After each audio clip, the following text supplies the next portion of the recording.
For years, people believed that World War II heroes all looked the same: tall, flawless, fearless soldiers charging forward with perfect bodies and perfect vision. Leo Major broke every one of those assumptions. He was short, he was stubborn, and halfway through the war, he lost one of his eyes. Most armies would have sent him home. Instead, Leo Major went on to liberate an entire city by himself. Leo Major was born in 1921 in New Bedford, Massachusetts, but he grew up in Montreal, Canada. He joined the Canadian Army as a teenager, not because he wanted glory, but because he wanted to prove something, to himself and to everyone who underestimated him. From the very beginning, Major was known as difficult. He ignored orders he didn't respect, argued with superiors, and refused to follow rules that made no sense to him. Many officers saw him as a problem soldier, not a hero in the making. Everything changed during the D-Day invasion in Normandy. While chaos unfolded on the beaches, Leo Major moved forward alone, clearing enemy positions and capturing German soldiers one by one. By the end of the day, he had captured a German armored vehicle filled with classified documents and radio equipment, an intelligence jackpot. It was one of the most valuable captures made by a single soldier during the invasion. Just days later, a phosphorus grenade exploded near him during a reconnaissance mission. The blast destroyed his left eye. Doctors told him his combat days were over. Depth perception was essential, they said. Major listened, then refused. "I only need one eye to shoot," he replied.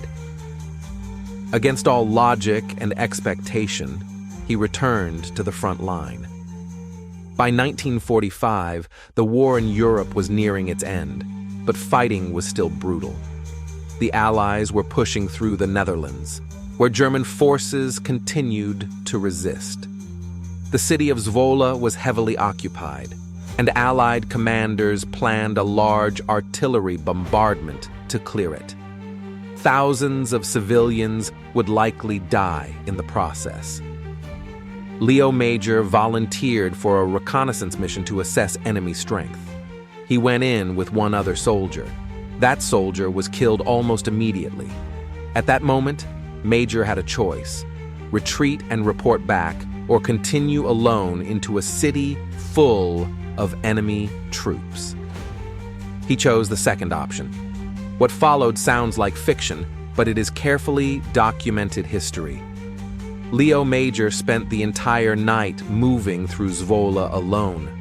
He fired his rifle and threw grenades in different parts of the city, constantly changing positions.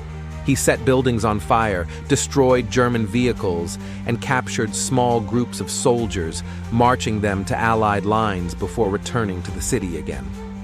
To the Germans, it felt like they were under attack by a full battalion. Major even captured a German officer and convinced him that a massive Canadian assault was imminent. Panicked and confused, German commanders ordered a full withdrawal. By morning, the city was silent. Leo Major walked back to Allied lines and reported that Zwolle had been liberated. Without artillery, without airstrikes, and without civilian casualties. At first, his commanders didn't believe him. Then, reports came in from the city itself. The Germans were gone. The people of Zwolle would never forget his name. Decades later, they honored him as a hero and made him an honorary citizen. Leo Major never considered himself special. He refused medals he felt he didn't deserve and openly criticized officers he thought were incompetent. He wasn't fighting for recognition. He was fighting because he believed it was the right thing to do. Even after World War II, Major returned to combat during the Korean War, once again performing missions considered impossible. He survived them all. Leo Major died in 2008, far from the spotlight reserved for more famous names. But his story remains one of the most extraordinary examples of courage, defiance, and individual impact in modern warfare. He was mocked for being difficult, dismissed after losing an eye, and underestimated until the very end. Sometimes history isn't changed by massive armies or perfect soldiers. Sometimes it's changed by one stubborn man who refuses to quit, even when the world tells him he should.